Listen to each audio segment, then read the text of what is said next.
Assalamualaikum warahmatullahi wabarakatuh. Waalaikumsalam warahmatullahi wabarakatuh.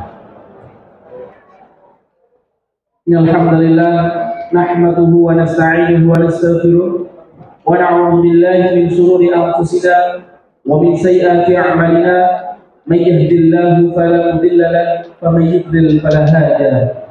Asyhadu an la ilaha illallah wahdahu la syarika lahu wa asyhadu anna Muhammadan 'abduhu wa rasuluhu la nabiyya wa la rasula ba'da amma ba'du. Yang kami hormati dan muliakan Ustaz Wahyudi Abdul Rahim LCNN, yang kami hormati dan kami muliakan Ketua Pimpinan Cabang Muhammadiyah Gombong Ayahanda Wibianto Tiatmaji beserta jajarannya, yang kami hormati dan kami muliakan para tokoh sesepuh Muhammadiyah Gombong, yang kami hormati dan kami muliakan pimpinan amal usaha Muhammadiyah Gombong, yang kami hormati dan kami muliakan pimpinan Orkom cabang Gombong Muhammadiyah Gombong, juga seluruh hadirin yang hadir pada kegiatan hari ini dengan penuh semangat meskipun dalam kondisi hujan. Puji syukur kepada Allah Subhanahu wa taala. Alhamdulillah, Allah masih memberikan kita kesempatan untuk berbuat jahat dalam rangka pengajian Ahad keempat yang insya Allah pada kesempatan hari ini akan diisi oleh Ustaz Wahyudi Abdul Rahim. Beliau dari Indonesia, beliau di Mesir, Ketua PCI Mesir yang sebelumnya. Kemudian salawat serta salam marilah kita curahkan kepada baginda besar kita, yaitu Nabi Muhammad sallallahu alaihi wasallam, serta para sahabat, keluarga dan umatnya yang senantiasa mengikuti sarannya. Hadirin yang saya hormati Allah Subhanahu wa taala, sebelum masuk ke acara dan sebelum kita mulai, ada beberapa informasi yang perlu kami sampaikan. Untuk penitipan anak ada di sebelah utara, sebelah selatan. Jadi misalnya ibu yang bawa anak perlu kondisi, silakan ada penitipan anak bersama anak UPM dan ibu WNA di sana. Dan kepada seluruh hadirin yang baru datang, kami ucapkan selamat datang, kemudian selamat menikmati hidangan yang telah disediakan, dan mohon maaf atas fasilitas yang telah disediakan karena kondisi sedang hujan, jadi dengan tempatan seadanya. Baik, hadirin yang dirahmati Allah Subhanahu wa taala, untuk mengawali acara pada pagi hari ini, marilah kita buka dengan bacaan basmalah bersama-sama. Bismillahirrahmanirrahim. Memasuki acara yang kedua, yaitu pembacaan ayat suci Al-Quran yang akan dilanjutkan oleh Saudara Revo Rianto. Pada beliau dipersilakan.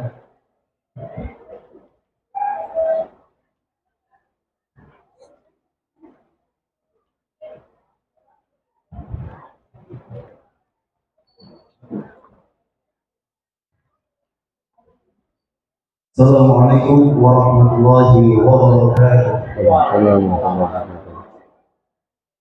A'udzu billahi minasy syaithanir rajim. Bismillahirrahmanirrahim. Ya ayyuhalladzina amanu taqullaha اتقوا الله حق تقاته ولا تموتن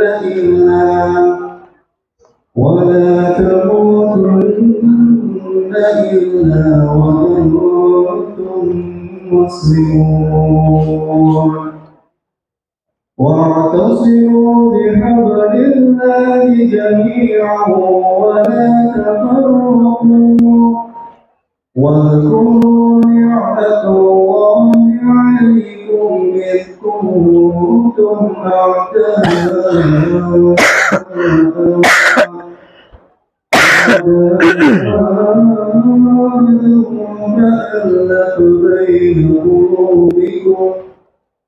فألف بين قلوبكم فأصبحتم بنعمته إخوانا وكنتم على شفا حفرة من النار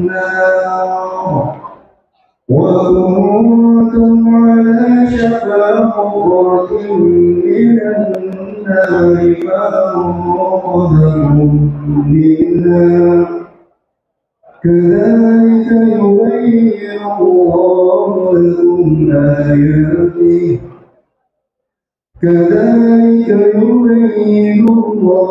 لكم آياته لعلكم تهتدون ولتكن منكم أمة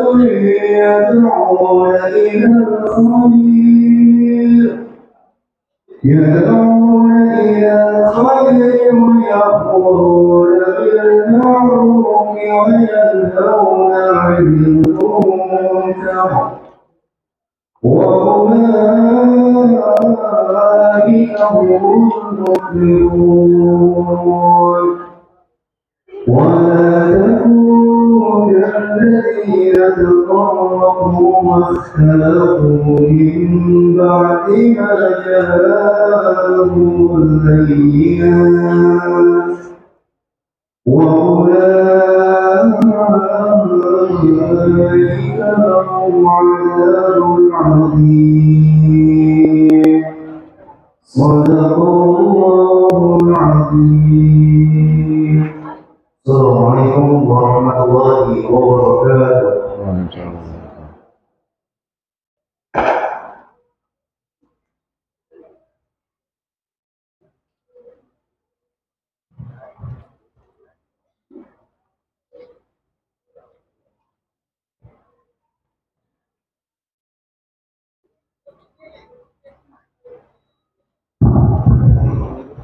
Kami ucapkan terima kasih kepada saudara Robohyono yang telah melakukan eksekusi Al-Quran. Mudah-mudahan dengan dibacakannya eksekusi Al-Quran dapat mendapatkan keberkahan pada kegiatan hari ini. Bapak Ibu hadirin sekalian yang dirahmati Allah Subhanahu wa taala, masuk di acara selanjutnya yaitu sambutan dari Ketua Pimpinan Cabang Muhammadiyah pada Ayahanda Media Pengajian Ngaji. Kami silakan.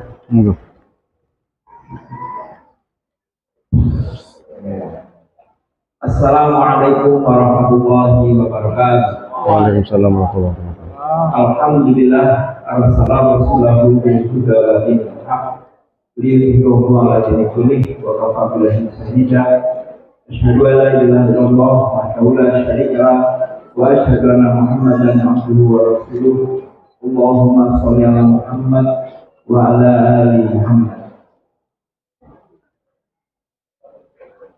Bapak-bapak, ibu-ibu, pimpinan ranting Muhammadiyah dan Aisyah sebagai Bogor yang kami hormati, bapak-bapak, ibu-ibu, pimpinan cabang Muhammadiyah dan Aisyah Bogor yang kami hormati, bapak-bapak, ibu-ibu, pimpinan amal usaha Muhammadiyah sebagai Bogor yang kami hormati, para hadirin sekalian yang kami hormati, marilah pertama-tama kita panjatkan puji syukur kehadirat Allah Subhanahu wa taala pada hari ini, hari yang insya Allah membahagiakan kita,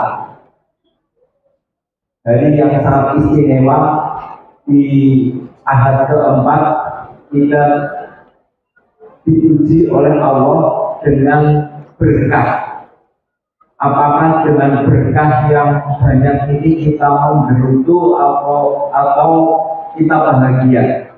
Dan saya ucapkan terima kasih ibu bapak sekalian, walaupun tadi pagi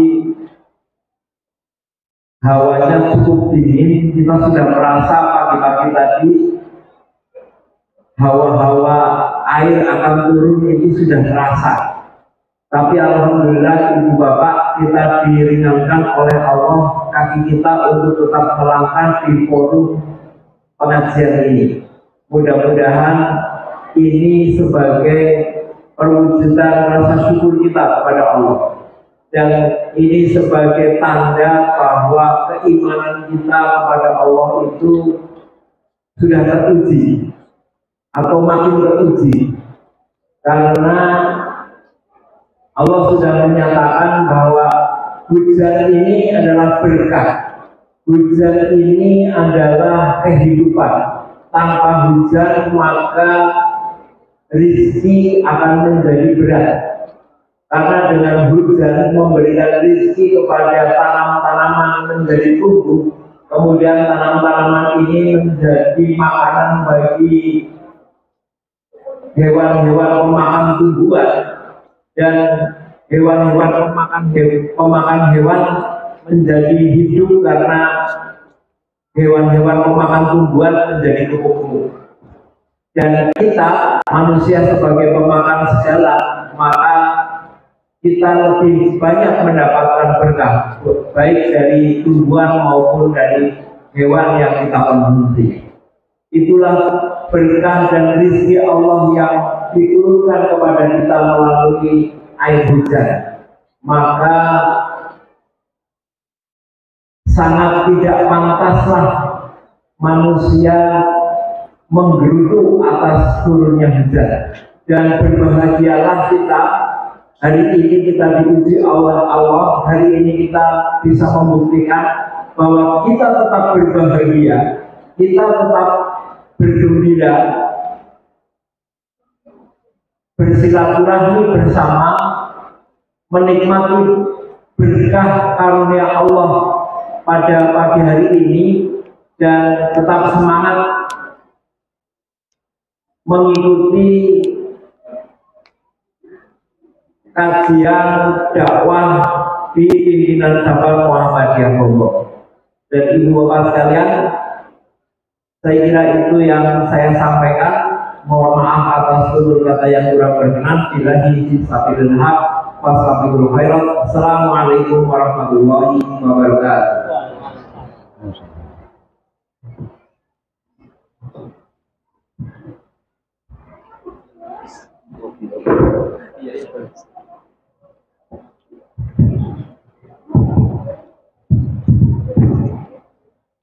Baik, kami sampaikan terima kasih kepada Ayahanda Widianto dan yang menyampaikan sambutannya. Hadirin sekalian yang sudah dirahmati Allah Subhanahu wa taala, masuk acara ini yang kita tunggu adalah kita simak bersama kajian Ahad 4 yang akan diisi oleh Ustaz Wahyu Abdullah LCNN. Kepada beliau kami silakan.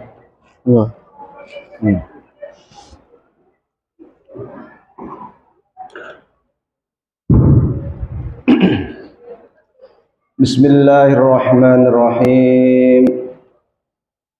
Assalamualaikum warahmatullahi wabarakatuh.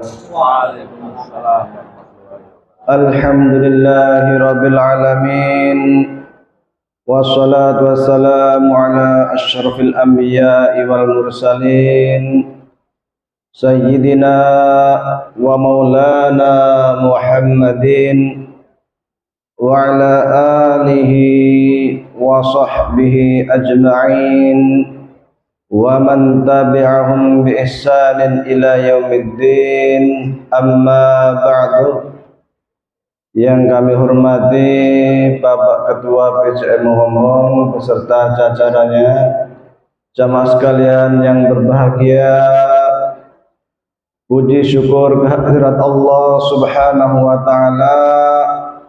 Pada pagi hari ini kita masih dipertemukan untuk sama-sama thalabul ilmi, mencari ilmu, mudah-mudahan mendapatkan barakah dari Allah Subhanahu wa taala. Salawat berserta salam semoga tetap tercurahkan kepada junjungan kita Nabi Agung Muhammad sallallahu alaihi wasallam. Jamaah sekalian yang kami hormati, sebuah kehormatan bagi kami untuk dapat kemudian berkunjung kemari. Sesungguhnya kami yang thalabul ilmi, kami datang ke sini untuk menimba ilmu dari PCM yang the best, yang luar biasa, Rokem Wahid, yang punya amal usaha yang sangat luar biasa, yang punya amal jariah yang sangat luar biasa.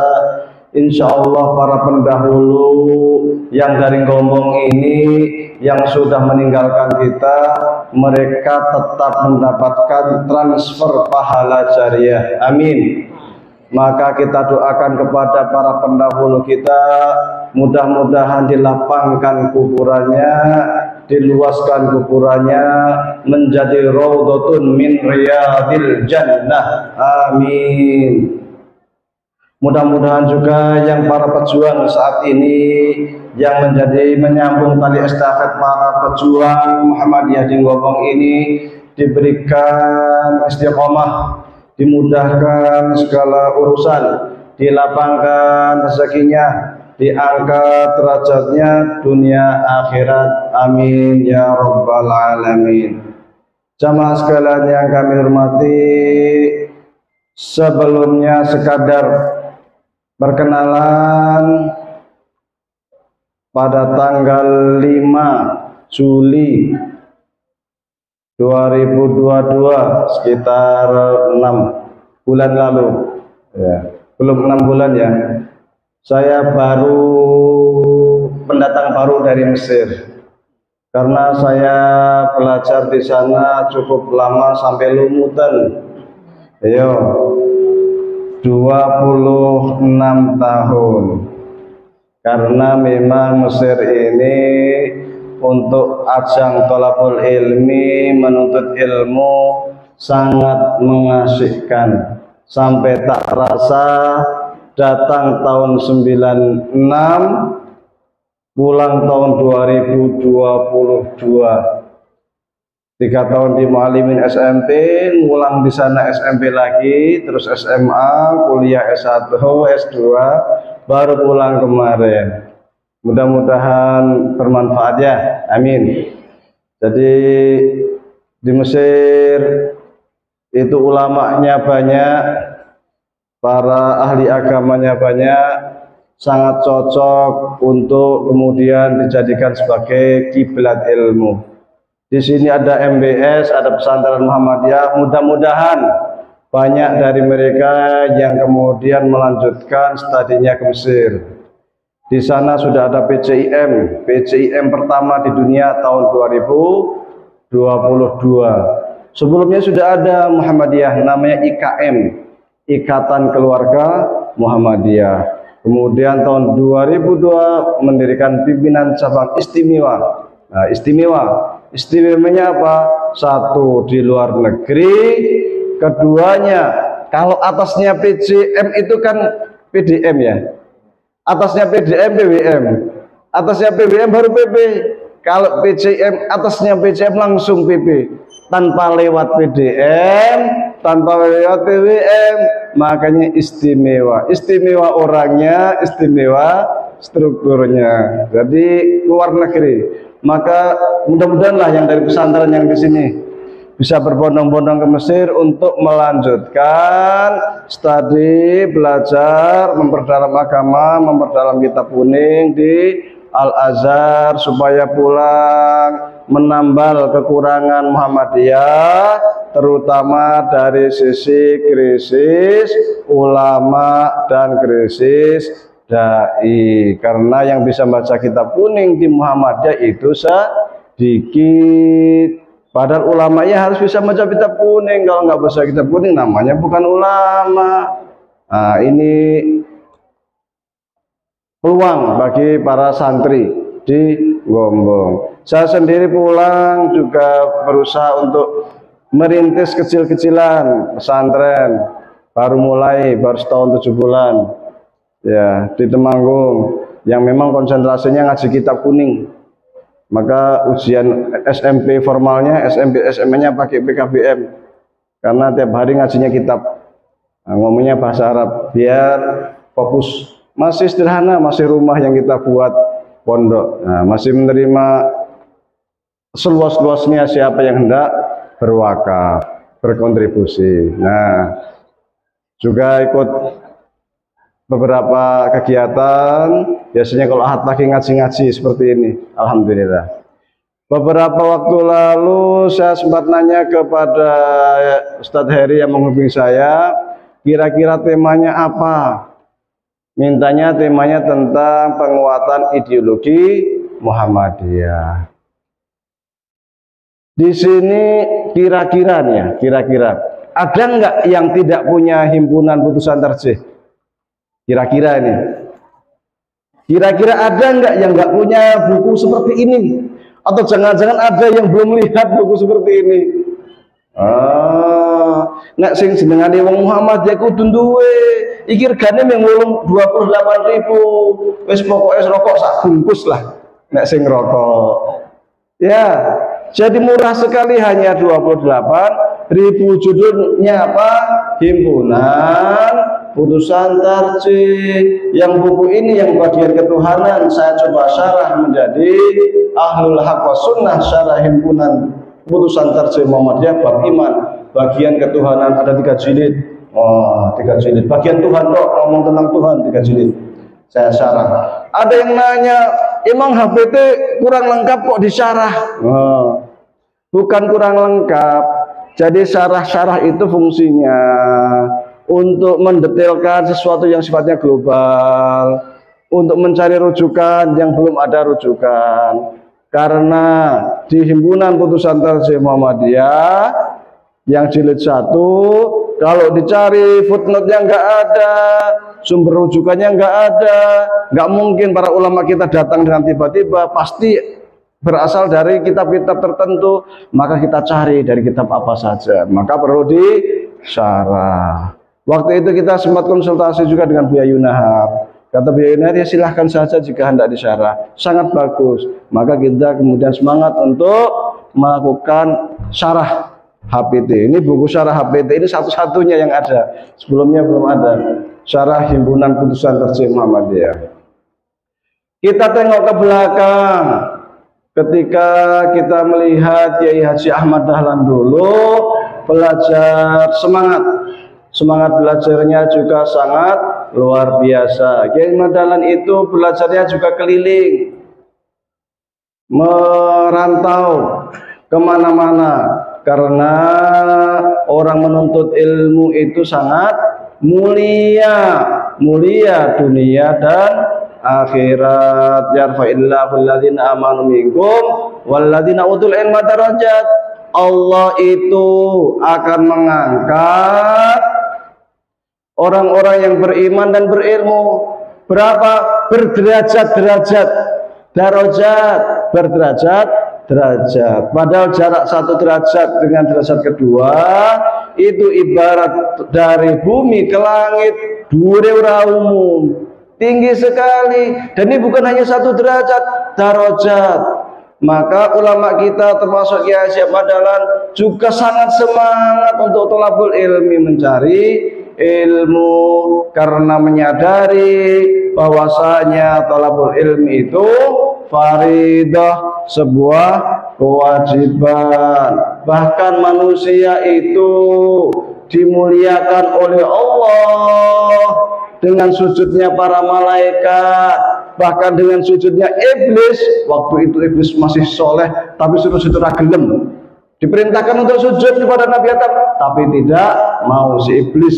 Itu kenapa? Karena Adam yang berilmu, wa'allama Adamal asma'a kullaha, berilmu, maka semangat mencari ilmu ini luar biasa dan bisa memberikan jalan tol kita menuju surga. Man salaka tariqan yaltamisu fi ilman sahalallahu tariqan ilal jannah. Sing sapa wonge semangat belajar sinau untuk mencari ilmu pengetahuan, akan Allah bangunkan jalan tol khusus menuju surga. Maka Kiai Haji Ahmad Dahlan sampai belajar ke Syekh Soleh Darat di Semarang, Kiai Khalil Bangkalan, kemana-mana. Untuk apa? Mencari ilmu pengetahuan. Tahun 1883 belajar ngaji di Mekah. Di sana ketemu sama ulama-ulama besar. Abad 18 tahun 1800-an, ulama-ulama besar dunia, Masya Allah banyak dari Nusantara yang membuat kajian di Masjid Haram Mekah. Maka di sana ketemu sama Kiai Khatib, orang ulama Nusantara Syafi'i Asy'ari yang juga mengajar di Mekah. Ketemu sama siapa? Syekh Nawawi Al-Bantani yang mensyarah kitab Aqidatul Awam yang sangat terkenal, yang mempunyai banyak buku, yang menulis banyak buku, yang buku-bukunya Syekh Nawawi Al-Bantani itu sampai saat ini kitab-kitabnya, buku-bukunya dijadikan rujukan, dijadikan buku diktat di pesantren, terutama pesantren dari organisasi rekan kita dari Nahdlatul Ulama. Tapi itu bukan kitab NU, bukan. Ketika kita ngaji kitab kuning, bukan kita berarti ngaji kitab NU, bukan. Kitab kuning itu ditulis oleh ulama-ulama terdahulu sebelum ada Muhammadiyah, sebelum ada NU. Jadi ketika kita belajar tafsir Jalalain, kita belajar Safinatun Najah, kita belajar Takrifatul Qorib, kita belajar kitab Al-Iqna, kita belajar kitab macam-macam, itu sama artinya kita belajar kitab karya para ulama Islam, bukan karya para ulama NU. Itu kitab ada sebelum NU ada. Tapi kadangkala pesantren Muhammadiyah ketika hendak mengajarin kitab-kitab itu, padahal kitab tersebut yang dipelajari oleh Kiai Haji Ahmad Dahlan, langsung dicap wahai ki pesantren NU ini. Bukan, kita tetap menggunakan HPT dan fatwa-fatwa tarjih. Kitab-kitab itu tetap dijadikan sebagai rujukan, sebagai bahan pelajaran dan pengajaran. Sama ketika Kiai Haji Ahmad Dahlan dulu belajar kepada siapa? Kiai Nawawi Al-Bantani dan lain-lain, termasuk kepada Bakri Satto. Bakri Satto ini merupakan murid dari siapa? Dari Syekh Zaini Dahlan. Bahkan konon Bakri Satto inilah yang merubah nama Ahmad Darwis menjadi Ahmad Dahlan. Siapa Dahlan itu? Ahmad Dahlan itu kakek gurunya Syekh Zaini Dahlan. Syekh Zaini Dahlan punya murid kinasih namanya Bakri Satto. Bakri Satto sangat senang dengan Kiai Haji Ahmad Dahlan, sehingga Ahmad Darwis diganti namanya menjadi Ahmad Dahlan. Belajar di sana, mengkaji pemikiran-pemikiran ulama terdahulu, fikihnya, akidahnya, tafsirnya luar biasa. Maka generasi penerus Muhammadiyah yang hendak menjadi ulama, yang di pesantren-pesantren yang tidak ingin menjadi kiai, ikuti jejak Kiai Haji Ahmad Dahlan dengan memperdalam kitab-kitab kuning. Jangan kemudian alergi dengan kitab warisan intelektual muslim. Kita itu berpijak dari para intelektual kita, sebagaimana Imam Kiai Haji Ahmad Dahlan juga berpijak ngaji dari para ulama kita. Jangan alergi kemudian, wah kok ngaji ini kok kitabnya gundul ngono kae ora ono jebrese umpamane. Enggak ada kumisnya, enggak ada harokatnya. Jangan kemudian alergi. Kiai Haji Ahmad Dahlan sampai ke Mekah belajar kepada para ulama di sana, diantaranya para ulama Nusantara. Pulang ke Indonesia masih belum puas, ingin belajar lagi. Maka pada tahun berapa? tahun 1903 belajar lagi selama 2 tahun di Mekah Al-Mukarramah. Di sana ketemu tokoh besar, karena ide-ide pembaharuan pada waktu itu sedang muncul di dunia Islam, terutama di Mesir. Muncul tokoh besar di Mesir itu, 3 serangkai yang luar biasa yang mempengaruhi dunia Islam. Waktu itu Indonesia dijajah London, Mesir banyak utang ke Inggris, di bawah cengkraman Inggris, meskipun secara kenegaraan masih wilayah Turki Utsmani, tapi secara politik dicengkram oleh Inggris. Aljazair dijajah oleh Italia dan lain sebagainya, oleh Prancis, Libya oleh Italia dan lain sebagainya. Dunia Islam gelap gulita karena di mana-mana dijajah oleh Barat. Dulu sebelumnya kita maju zaman Bani Abbas atau sebelumnya zaman Bani Umayyah, zaman awal Turki Utsmani, kemajuan umat Islam luar biasa. Namun karena banyak faktor, karena kemunduran pendidikan, karena macam-macam, akhirnya umat Islam mengalami banyak kemunduran. Dulu yang namanya militer Turki sangat ditakuti di Eropa, tapi kemudian lemah sehingga Turki Utsmani sering dianggap sebagai negara sakit, negara yang sakit. Maka muncul 3 tokoh besar itu, Syekh Jamaluddin Al-Afghani, yang kemudian punya murid namanya Syekh Muhammad Abduh, yang kemudian punya murid namanya Syekh Rashid Ridho. Mereka bertiga ini berusaha menyadarkan dunia Islam bahwa kita harus bangkit, jangan mau diperbudak oleh Barat. Bangkit. Syekh Jamaluddin berusaha untuk menyatukan dunia Islam dari sisi politik, tapi kurang berhasil. Pan-Islamisme. Kemudian muridnya Jamaluddin, siapa namanya, Muhammad Abduh. Wah, kalau gini susah, mending kita gerak di sosial.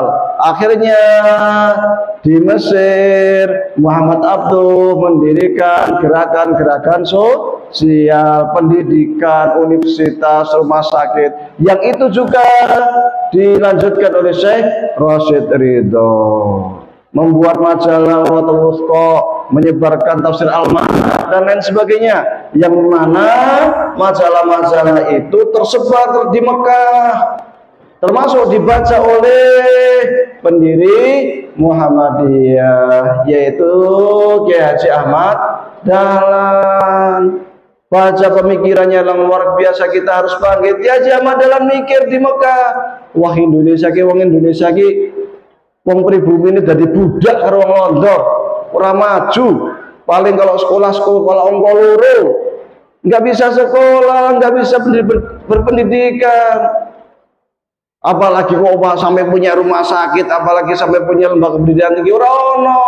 Yang bisa sekolah hanya para priayi, orang-orang kaya, orang-orang yang memang punya afiliasi kecenderungan ke pemerintah Hindia Belanda. Kiai Haji Dahlan mikir, kok seperti itu ya? Ternyata apa yang disampaikan oleh Abduh, apa yang disampaikan oleh Rashid Ridho, kok cocok banget kondisi ini persis kayak nang Indonesia. Akhirnya senang dengan gagasan-gagasannya. Wah, nek ngono dhewe kudu mendirikan sekolahan, harus mendirikan rumah sakit. Pemikiran itu sudah ada sejak beliau di Mekah. Bahkan konon tahun 1903 itu, ketika 2 tahun di Mekah itu, sempat bertemu dengan Rashid Ridho. Kalau Syekh Muhammad Abduh meninggal tahun 1905. Jadi Syekh Ahmad Dahlan waktu menyerap ideologi pembaruan, Syekh Muhammad Abduh masih hidup, Syekh Rashid Ridho masih seger. terpautnya umurnya Syekh Rasyid Ridho dengan Kiai Haji Ahmad Dahlan 3 tahun. Kiai Haji Ahmad Dahlan lahir tahun 1868, Syekh Rasyid Ridho tahun 1865, hanya terpaut 3 tahun. Tetapi alhamdulillah Syekh Rasyid Ridho di umurnya panjang, umurnya 70-an tahun, meninggal tahun 1935. Sementara Syekh Ahmad Dahlan umurnya pendek tetapi gagasannya luar biasa. Sudah diserap ilmunya dari Rasyid Ridho, Jamaluddin Al-Afghani, Muhammad Abduh. Umurnya 55 tahun. Meninggal bulan Februari tahun 1923. Jadi umurnya Kiai Haji Ahmad Dahlan 55 tahun, tapi amal jariahnya, gagasannya bisa kita nikmati hingga saat ini. Beliau sekarang insya Allah Kiai Haji Ahmad Dahlan itu menikmati transparan pahala yang sangat luar biasa, sedekah jariah. Karena ketika kita bersedekah pemikiran, ilmu pengetahuan atau amal harta benda, itu pahalanya akan selalu mengalir. Idza mata penuh adama in qata amaluhu illa min salasa sedaqatin jairatin aw ilmin yuntafa bihi aw walatin sholihin yad'ulah. Idza mata ibnu Adam, idza mata ari kalane mati sapa ibnu Adam anak Adam, itu ingkoto amaluhu, ingkoto pedot apa amaluhu mane illa min salasa kejaba telung perkara. Apa itu 3 perkara? Sedaqatin jariyatin, sedekah jariah. Oh, Kiai Haji Ahmad Dahlan sedekah jariahnya luar biasa, sampai baju-bajunya, harta-hartanya dilelang untuk mendirikan Muhammadiyah. Au ilmin yuntafa bi, atau ilmu yang bermanfaat. Luar biasa ilmu yang Kiai Haji Ahmad Dahlan yang diajarkan pada murid-muridnya, bisa kita nikmati sampai saat ini. Ilmu mendirikan amal usaha, ilmu mendirikan sekolah, ilmu yang luar biasa, ide pembaruan. Ini juga gagasan Kiai Haji Ahmad Dahlan, luar biasa. Awalatin sholin, atau putra yang soleh, yad'ulah, yang mendoakan orang tua. Jadi ketika kita hendak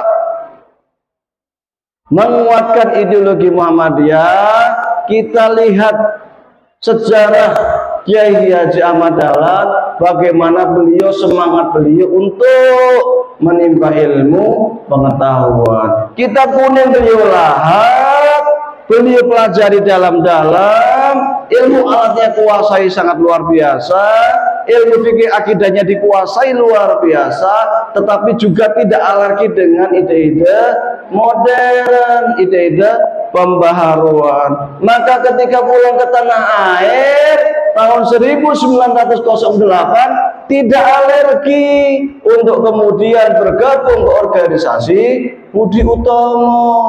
Padahal Budi Utomo ini isinya adalah orang-orang priayi, tidak alergi. Padahal isinya modelnya model Belanda, tidak alergi.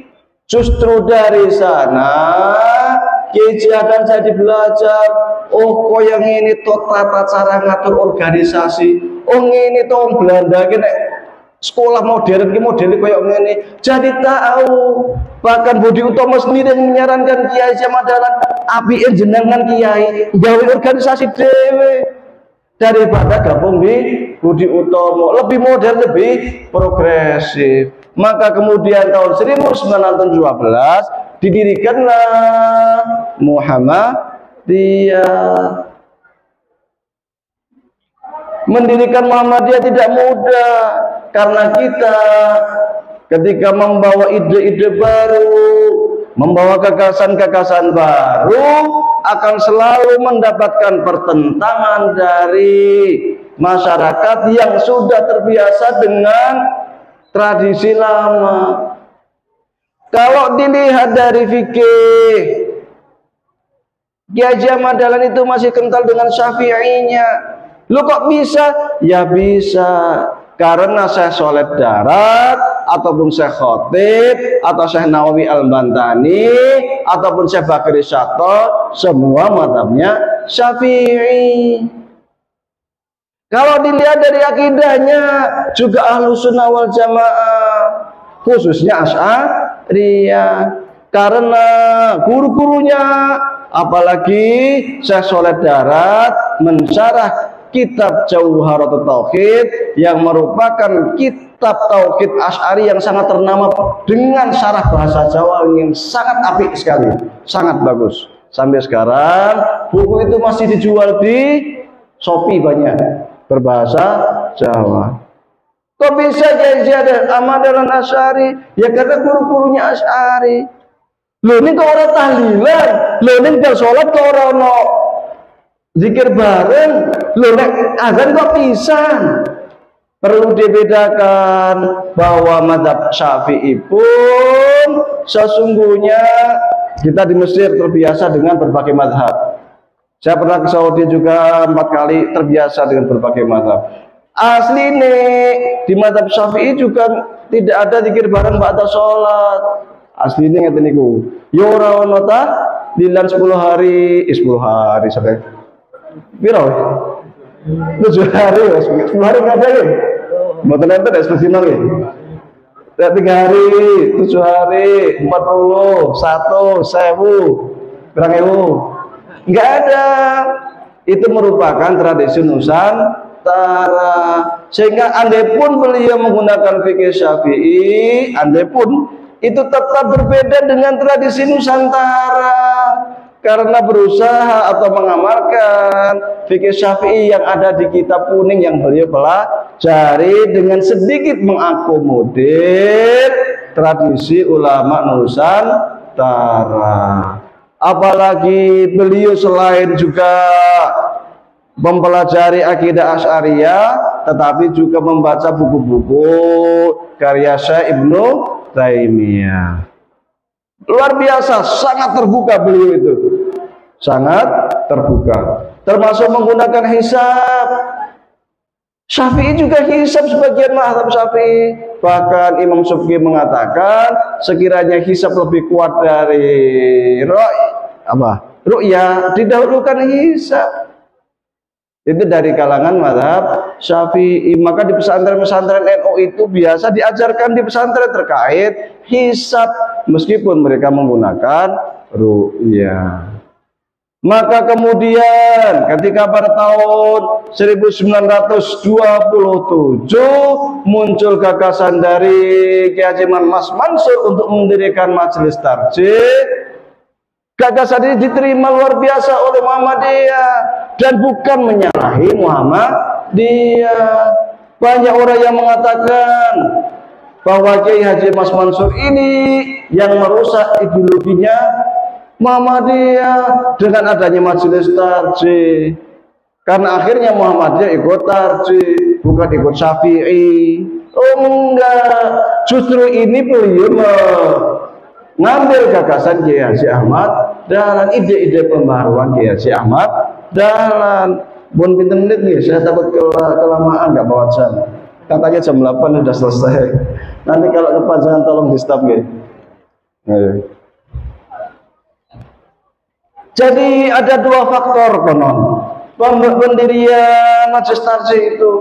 Tujuan pertama untuk menyatukan berbagai macam pemikiran-pemikiran yang ada di Muhammadiyah. Muhammadiyah banyak kepala, banyak orang pintar, tentu banyak ide, banyak gagasan. Perlu disatukan supaya tidak setiap kiai punya ide sendiri, setiap ulama Muhammadiyah punya pendapat sendiri. Maka perlu disatukan oleh majelis, yaitu majelis tarjih. Yang kedua, sebelum tahun 1927 sesungguhnya muncul ide-ide dalam tanda kutip istilahnya. Pembaruan dari mana? Dari Ahmadiyah. Ahmadiyah datang ke Indonesia itu awalnya disambut oleh termasuk orang Muhammadiyah. Dikiranya Ahmadiyah itu organisasi biasa pembaruan. Maka Ahmad siapa namanya? Saya lupa namanya itu. Orang Muhammadiyah. Bukan ya, itu kalau Ahmad Ghulam Ahmad, Mirza Ghulam Ahmad ini pendirinya Ahmadiyah. Tapi ada seorang tokoh Ahmadiyah di Indonesia, Ahmad Bek, Ahmad Ibrahim Bek kalau nggak salah. Ini malah diundang di majelis Muhammadiyah untuk ngisi pencerahan. Waduh, Muhammadiyah ya, ngisi pencerahan yang Muhammadiyah. Karena dikiranya Ahmadiyah ini gerakan pencerahan, ternyata malah sesat, menyesatkan. Maka tahun 1928 setelah setahun munculnya Majelis Tarjih, waktu itu ketua pimpinan Muhammadiyah namanya Kiai Haji Ibrahim membuat edaran terkait larangan Ahmadiyah, infiltrasi gerakan Ahmadiyah di Muhammadiyah. Siapapun yang terindikasi oleh Ahmadiyah dikeluarkan dari Muhammadiyah, nggak boleh jadi pengurus. Loh, saiki kok malah ono sing ngaku-ngaku Muhammadiyah, malah enjoy pengen kerja sama Ahmadiyah. Aneh. Munculnya Majelis Tarjih itu justru respon ke Ahmadiyah yang suka mengaku nabi baru. Mirza Ghulam Ahmad ngakunya nabi baru di India sana. Nah, ini masalah. Maka muncullah Majelis Tarjih yang kemudian pada, ini saya bukakan, tahun 1929 diadakan Kongres Muhammadiyah ke-18 di Solo mulai tanggal 30 Januari sampai 5 Februari untuk kongres terkait dengan musyawarah tarjih, di mana waktu itu bisa menelurkan tentang bab iman di dalam putusan tarjih. Jadi di Muhammadiyah itu ada istilah putusan, hierarkinya. Putusan itu berdasarkan musyawarah nasional Majelis Tarjih. Dulu namanya Majelis Tarjih saja, kemudian berkembang menjadi Majelis Tarjih dan Pengembangan Pemikiran Islam, yang sekarang menjadi Majelis Tarjih dan Tajdid. Tarjih itu artinya memilih ketika ada pendapat A, pendapat B, pendapat C, mana yang paling kuat dipilih. Di bab pertama ini kita lihat yang dipilih, yang dibahas terkait bab iman.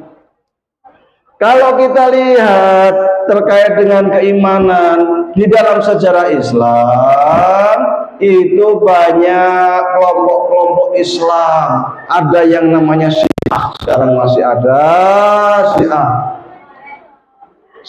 Kalau di Iran itu Syiah Ja'fariyah atau Syiah 12 ya.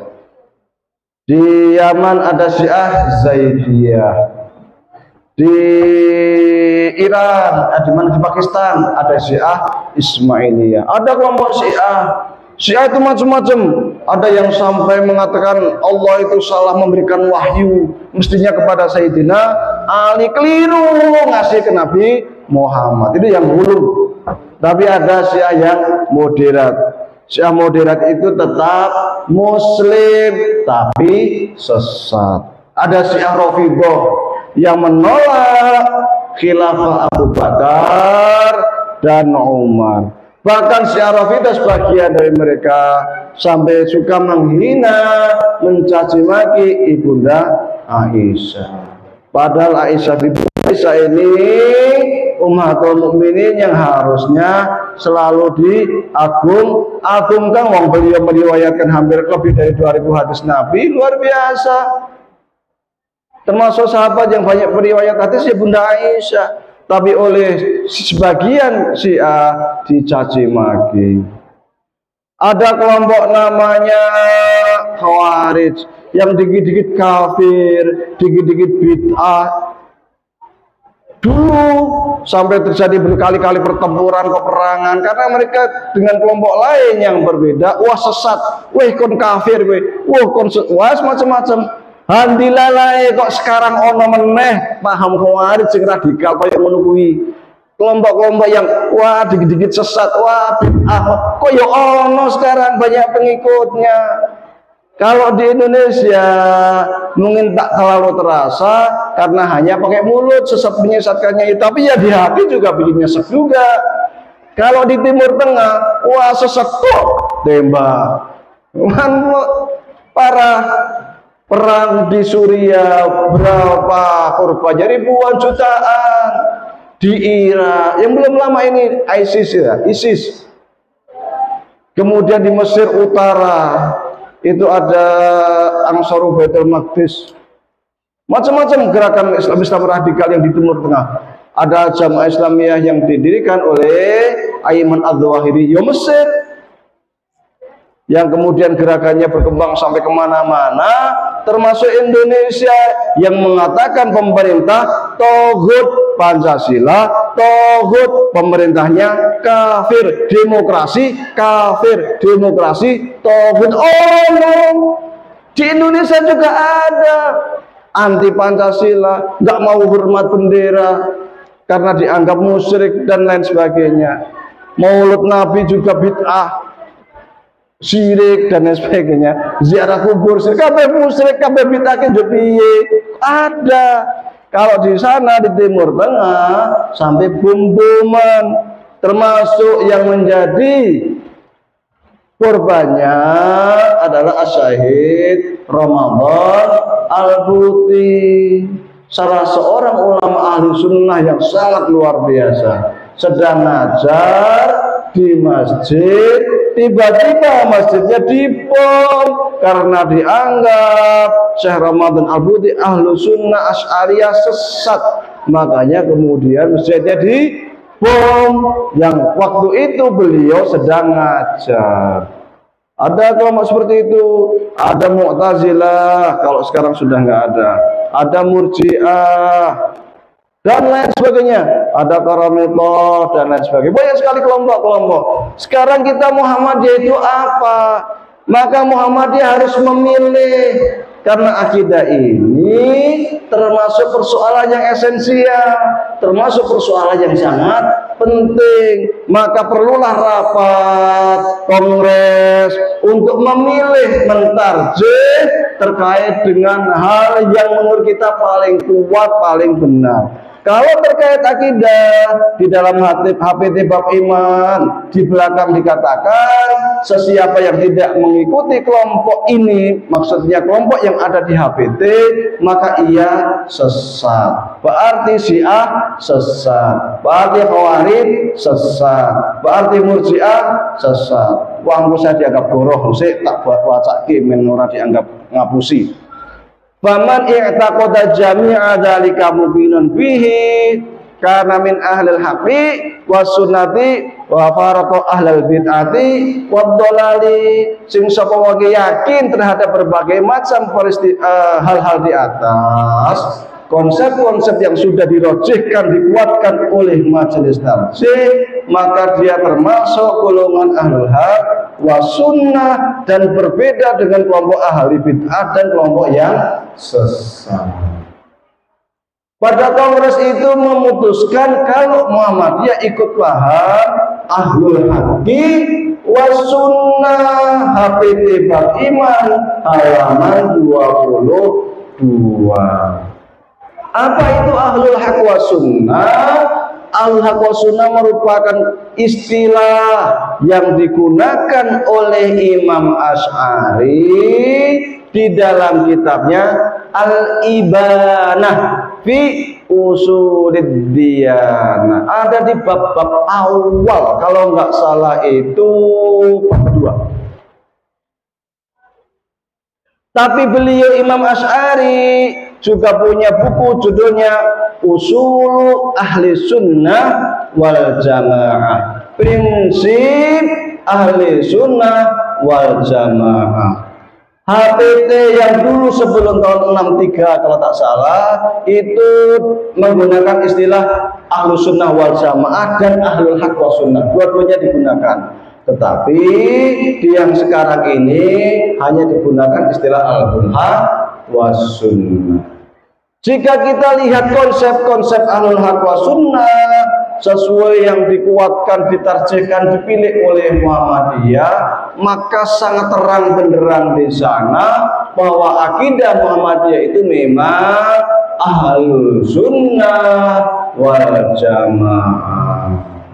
Maka kemudian muncul pada waktu itu tuduhan-tuduhan bahwa Muhammadiyah itu kelompok bid'ah, kelompok sesat, kelompok yang keluar dari paham Ahlus Sunnah wal Jamaah. Maka pada tahun 1943 muncul kitab buku namanya Aqaidul Iman. Buku ini berbahasa Jawa, ditulis oleh salah seorang pemikir Muhammadiyah yang menyatakan Muhammadiyah Ahlus Sunnah wal Jamaah, Aqaidul Iman. Ada beberapa buku juga yang dari Masjid Tarjih juga, yang merujukannya adalah kitab Samarqandi dan juga kitabnya Ahlus Sunnah wal Jamaah, menguatkan paham bahwa Muhammadiyah Ahlus Sunnah wal Jamaah. Tahun 1963 muncul buku yang dikarang oleh Kiai Haji Cernawi Hadikusumo dengan judul bukunya Muhammadiyah Ahlus Sunnah wal Jamaah.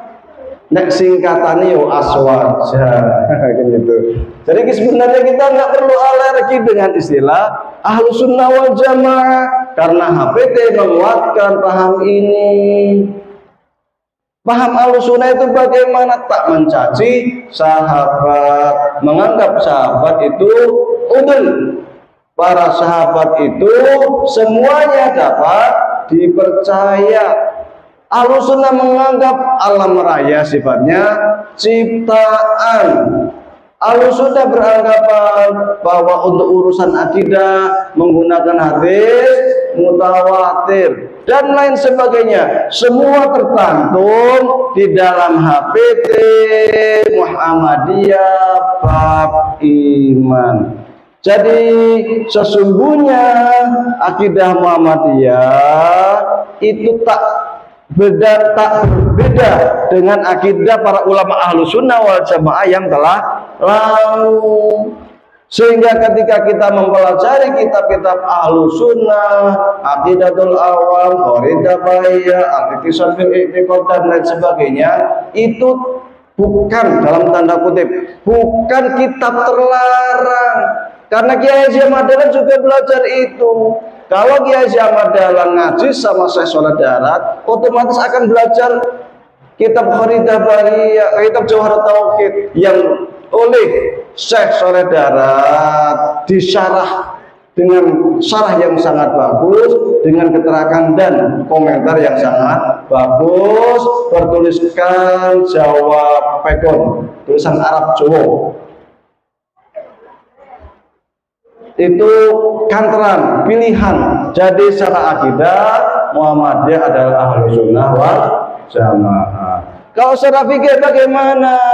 Secara fikih Muhammadiyah mengakui seluruh mazhab, hanya kemudian dipilih yang paling pendapat yang paling kuat. Untuk urusan fikih berbeda dengan urusan akidah. Kalau akidah yang beda dengan kita sesat, ahlul bidah. Tapi kalau fikih itu sifatnya lentur. Maka di dalam bukunya Al-Baghdadi, saya agak lupa, Al-Farqu Bainal Firaq, mengatakan bahwa yang disebut dalam hadis Nabi 73 golongan umat Islam yang pecah dan satu yang selamat, 72 masuk neraka, itu terkait urusan akidah, bukan fikih. Kalau terkait rajih dan marjuh di fikih, sesuatu yang menurut kita benar, bisa jadi menurut yang lain itu benar, tapi kita tidak memakainya karena menurut kita lemah. Menurut yang kita benar itu bukan berarti menurut yang lain salah, bukan. Ketika kita memilih sholat subuh tidak pakai kunut, bukan berarti yang pakai kunut itu salah, bukan. Rajih itu pendapat yang kuat. Karena bisa jadi sesuatu yang menurut Muhammadiyah kuat saat ini, suatu saat nanti dianggap lemah. Mungkin terjadi, terjadi. Dulu Muhammadiyah menggunakan ru'yah, tapi kemudian berubah konsep menjadi hisab. Bisa dibaca di HPT yang jilid 1, masih ada bab ru'yah. Tapi di belakang kemudian di nasakh. Ru'yah pun, hisab pun beberapa kali perubahan. Dulu pernah menggunakan yang namanya hisab matlaq. Apa yang dimaksud dengan hisab matlaq? Hisab matlaq adalah ketika suatu wilayah sudah wujud, sudah nampak hilalnya, katakanlah separuh Indonesia bagian barat sudah wujud, maka hanya Indonesia barat saja yang puasa, hanya Indonesia barat saja yang lebaran. Indonesia timur yang belum wujud hilalnya tidak lebaran. Ini hisab. Hisab matlaq dirubah menjadi hisab wilayatul hukmi. Apa itu? Yaitu ketika dalam suatu negara salah satu daerah sudah wujud, maka daerah lain yang belum wujud ngikut ke daerah yang sudah wujud. Sekiranya di Sumatera sudah wujud, Irian Jaya belum wujud, maka Idul Fitrinya menurut Muhammadiyah bareng. Yang belum wujud ngikut yang sudah wujud karena satu negara. Berubah lagi, padahal dulunya dianggap lemah, lalu dianggap kuat. Ini juga masih ada kemungkinan besar berubah terkait wacana yang disebut dengan hisab global, di mana ketika suatu negara sudah wujud, maka negara lain harus ikut wujud. Hisab matlaq itu kan istilah yang di dalam mazhab Syafi'i. Kalau hisab global itu istilah yang digunakan di dalam mazhab Hanafi. Muhammadiyah belakangan cenderung ke arah sana, maka mengikuti berbagai muktamar internasional, termasuk yang diadakan di Turki terkait wacana hisab global, supaya kalau Idul Fitri, Idul Adha sedunia itu bisa bareng, bukan tiap tahun ribut soal Idul Fitri dan puasa. Jadi sesuatu yang kuat menurut kita ke depan bisa jadi dianggap lemah, bisa. Maka kita sangat toleran di dalam persoalan fikih. Yang hendak usoli silakan, yang tidak silakan. Tapi menurut kita yang kuat, yang tidak usoli. Yang pakai kunut silakan, benar yang pakai kunut. Tapi menurut kita lemah. Tapi benar. Dulu Imam Syafi'i itu pernah belajar kepada Imam Malik, tapi kemudian banyak pendapat Imam Malik yang dikoreksi oleh Imam Syafi'i. Imam Syafi'i belajar fikih kepada Imam Asy-Syaibani dan Abu Yusuf. Imam Syaibani dan Abu Yusuf merupakan dua murid kinasihnya Abu Hanifah, karena Imam Abu Hanifah sudah meninggal pada waktu itu, sehingga Imam Syafi'i menyerap ilmu dari Imam Malik dan Imam Abu Hanifah. Ya biasa saja, ketika Imam Syafi'i kunut yang murid lain gak kunut, ya biasa saja. Bahkan konon ada riwayat yang menyatakan bahwa pernah Imam Syafi'i sholat dekat makamnya Imam Hanafi tidak kunut. Sah? Ya sah. Boleh. Padahal menurut mazhab Syafi'i, kalau sholat subuh nggak pakai kunut harus sujud sahwi. Tapi enggak sujud sahwi. Nah, jadi perbedaan di dalam ranah fikih sangat lentur. Muhammadiyah mengakomodir semua mazhab fikih, tetapi memilih. Memang kalau dalam urusan ibadah barangkali 95% itu yang dikuatkan Muhammadiyah dekat sekali dengan mazhab Syafi'i. Tetapi kita akomodir dengan mazhab lain. Dan sistem akomodir terhadap mazhab lain itu, sistem tarjih itu tidak dimonopoli oleh Muhammadiyah. Di Saudi ada yang namanya Lajnah Daimah, negara yang punya, di bawah kerajaan Arab Saudi, juga menggunakan pendapat terkuat, meskipun seringnya yang dikuatkan mazhab Hambali, tetapi menggunakan pendapat yang dianggap kuat. Oh ya, okay. Di Mesir pun ada namanya Majma' Buhus Al-Islamiyah, ada Darul Ifta, juga cenderung kepada cari pendapat yang dianggap kuat. Jadi kita tidak sendiri, banyak lembaga dunia saat ini yang cenderungnya kepada tarjih, termasuk Syekh Said Sabiq yang mengarang kitab Fiqh Sunnah, Syekh Qaradawi. Itu mazhabnya apa? Fatwa Masirnya, halal dan haramnya. Memang kecenderungannya akomodir. Bahkan di kalangan mazhab Syafi'i sendiri juga cenderung akomodir. Contoh, sekarang di mazhab Syafi'i pun termasuk di Indonesia, kalau zakat membolehkan dengan uang. Padahal di mazhab Syafi'i zakat fitrah itu tidak boleh dengan uang. Kalau talak, Anda talak berkali-kali ngomong ya satu majelis.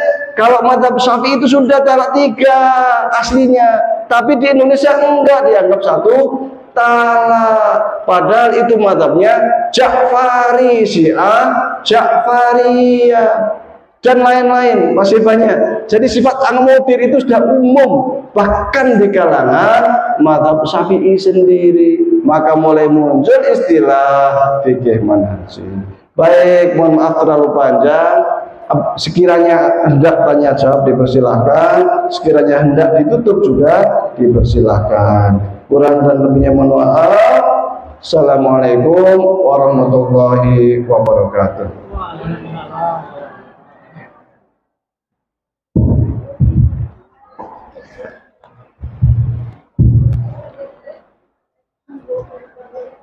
Baik, kami sampaikan terima kasih kepada Ustaz Muhammad yang menyampaikan ausianya dan pengajiannya.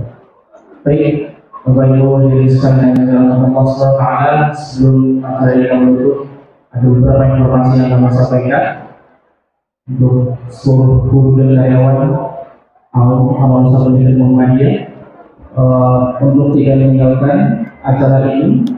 Setelah itu nanti kumpul di karena ada kegiatan penguatan Muhammadiyah dan Al-Islam dari kita semua. Sekali lagi untuk seluruh guru dan karyawan awal Muhammadiyah dan kegiatan ini, dan selanjutnya langsung kita merapat di aula karena ada forum penguatan Al-Islam dan Muhammadiyah. Terima kasih. Baik, Bapak-Ibu sekalian, selamat pulang. Kemudian kita tutup acara ini dengan bacaan paham yang disebut Mujasimah, Muhammadiyah Mujasimah. Nah itu ada orang Muhammadiyah yang ikut itu gimana? Ya, banyak yang ikut. Kalau menurut saya sih, Assalamualaikum warahmatullahi wabarakatuh. Kebanyakan salafir yang pakai ya, itu. kalau dia masih walak, masih punya komitmen bermuhammadiyah dan tidak menduakan Muhammadiyah, silakan. Tetapi kalau jelek-jelekan Muhammadiyah, kita tegas, itu aja. Gitu ya. Dalam? Oh, buku ini nanti saya cetak ya, karena Di PP banyak yang pesan. Pesan aja di PP aja. Banyak yang pesan, ternyata nanti saya cetak ulang lah. Perlu semua ranting belikan. Jangan ganti. Penting itu penting. Karena itu tadi yang saya bilang itu yang masalah akidah itu tadi. Nah, ini kan Muhammadiyah nggak pakai itu, tidak boleh. Kader Muhammadiyah nggak boleh. Pokoknya apa yang dikatakan Al-Quran, Sunnah, udah titik, nggak usah di detail gitu. Ya, sekarang infiltrasi ideologi sudah berkembang. Jadi memang ya itulah. Makanya saya kalau kemana-mana, kalau ceramah selalu bawa HPT. Saya bawa terus ini, di tas saya selalu ada. Terus soalnya infiltrasi ideologi luar biasa. Kalau di sini alhamdulillah lah ya. Tapi kalau ke sana ke daerah Weleri, luar biasa. Gembosan Salafi itu, Masya Allah, luar biasa. Makanya pemuda Weleri itu ke tempat saya beberapa kali. Ya itu cerita kondisi daerah mereka itu. Daerah utara sana di Temanggung di beberapa tempat ya lumayan itu. Maka kita pengen jamaah kita itu kembali ke sini, kembali ke Fatwa Tarsyih. Setelah ini di dalam rapat langsung saja menuju ke aula atau masuk ke dalam aula SMA. Kita berkumpul bersama untuk mendapatkan pencerahan yang tentang Islam dan Muhammadiyah. Fakta yang saya rasakan di mereka mengatakan bahwa siapa yang mengatakan bahwa ada di mana-mana seperti rasa ihsan ya. Kafir dan sholatnya nggak sah. Nah itu kan. Nggak ada syarat sahnya sholat kayak gitu, nggak ada. Iya kan. Nggak ada syarat sahnya sholat pada menyebutkan ideologi, nggak ada. Itu aja syarat wajib sholat pun syahadat saja. Ya benar. Wong kita sholat di belakang Syiah itu sah. Imamnya Syiah, kita Ahlussunnah, sholat kita sah. Karena itu tidak merupakan bagian dari syarat sholat, syarat wajib sholat sah. Tapi mereka mengkafirkan ya.